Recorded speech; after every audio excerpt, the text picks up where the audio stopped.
The wish list, item 3. The warehouse is haunted, for sure. This was Hector's view, and he was adamant about it. An old guy told me it was when I started. Everyone knows it. Things disappear, said Havila, just like disappear, spirited away. Alfie had told the others about asking the fairies to help him find his security fob, and then how they had answered him, both by finding it and also by actually answering him out loud in words. He'd been surprised to find that absolutely none of them found his story at all surprising.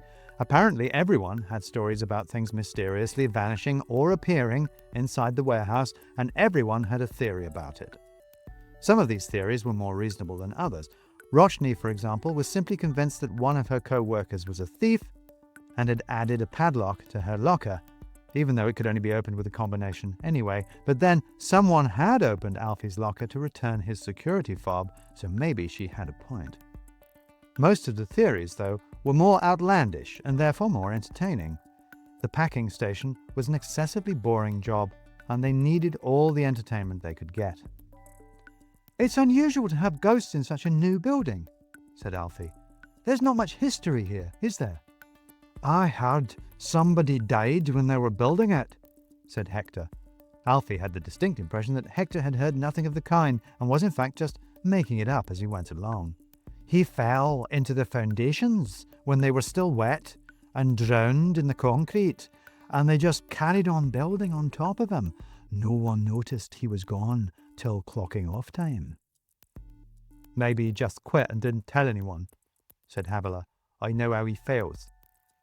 There's a long tradition of folklore about sacrifices being added to the foundations or walls to bring luck to the building, said Alfie. I guess literally trying to make a place haunted, only with a ghost that'll protect it. Maybe it's not the building that's haunted, said Seren. There's all kinds of long barrows and stuff round here. Maybe they built on top of one. Good point, said Alfie. This is England after all. Thousands of years of settlement.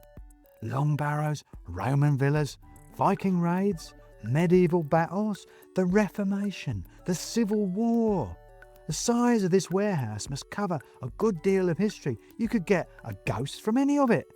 Surprising there aren't more, to be honest.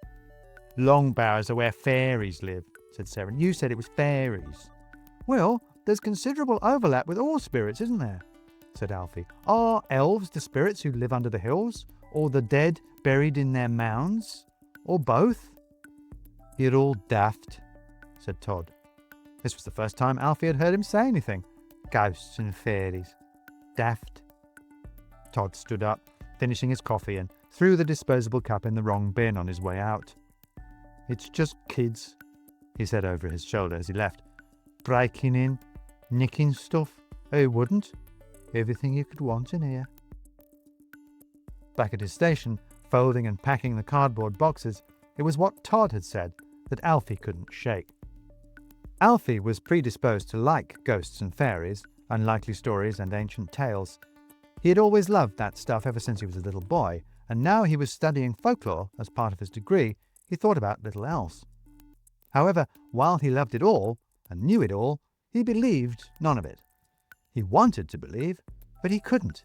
He was entirely too rational for his own satisfaction. He desperately wanted the world to be enchanted, but it remained persistently mundane.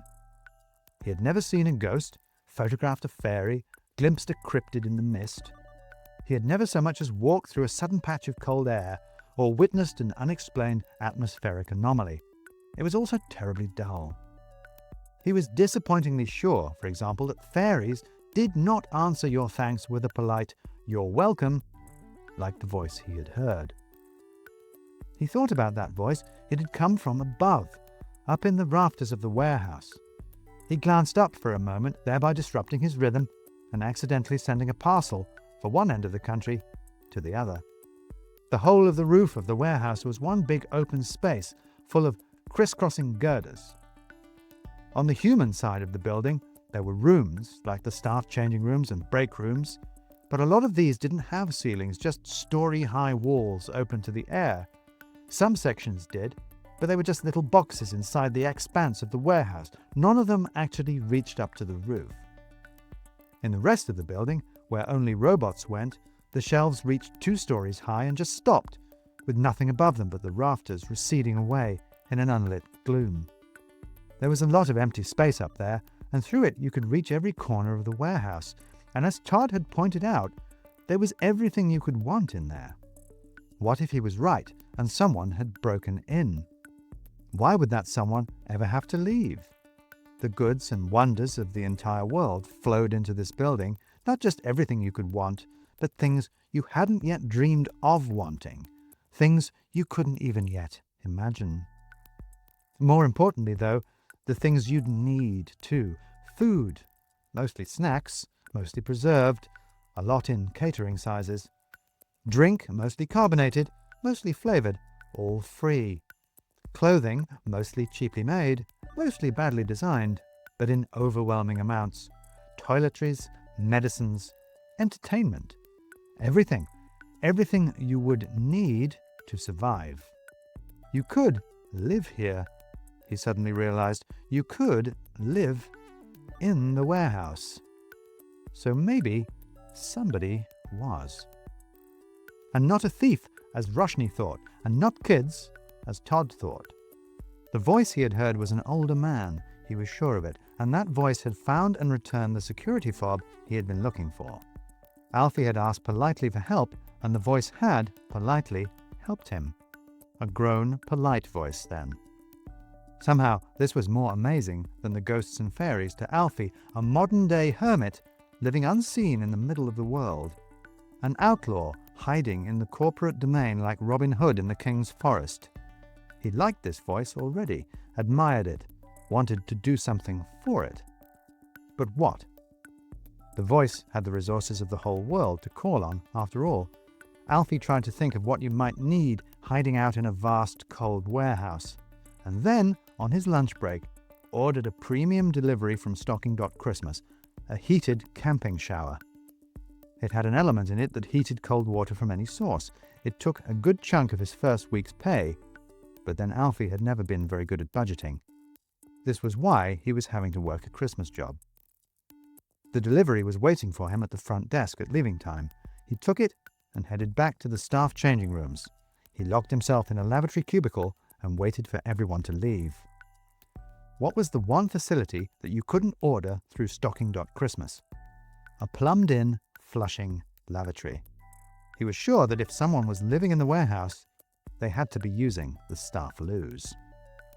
He reached up and put the camping shower on top of the cistern, where it was largely out of sight from below, and called up to the ceiling, "There's something here for you, to say thanks." This time, no one said anything.